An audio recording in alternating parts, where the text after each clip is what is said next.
My wedding invite started with this inspiration of a tri-fold layout. I love the V-shape on the right and the full panel on the left for the invitation. The idea of having additional information stacked on the right was a big plus in this photo from Basic Invite. Lastly, the all-green color of the envelope was my starting palette. My save the dates included a 3x5 photo from Shutterfly.com. I searched rickrack on the edge using a Brother 1034D, then I jelly printed and handwrote the information on the right. I digitized and printed as a trifold. My save the dates were created in Adobe Photoshop. I printed 2 per page, cut and folded along the score lines.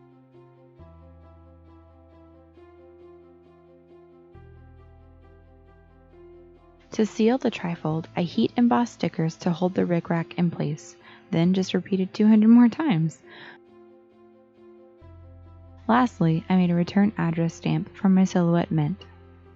Next on the agenda was the urge for my dad to make hand-turned calligraphy dip pens.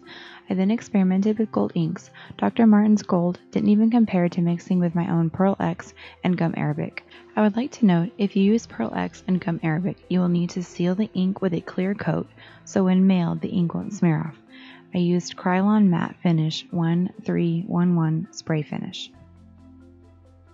To add an additional golden touch, I added various washi tapes to the corners of my envelopes. The names of the guests were placed parallel underneath the washi tape. Now to make the invitations. Here's my version from the inspiration I shared at the beginning of the video. My wedding trifolds were cut out using Silhouette Cameo. You can access the file for free by clicking the link in the description box below. There is a trifold band and each of the parts of the invite are editable.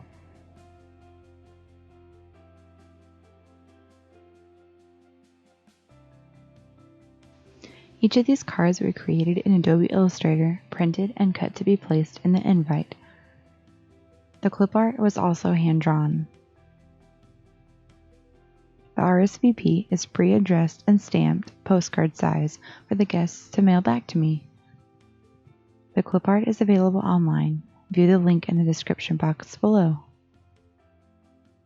After creating my invitation, I placed a wax seal 3/4 of the way down on a ribbon. Lastly, the invitations were folded and I placed a printed name label on the front to hold the trifold together. And now the rest of the work was up to the post office.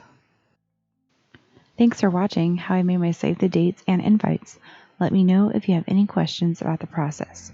I'll be back soon with part 2 of my DIY wedding.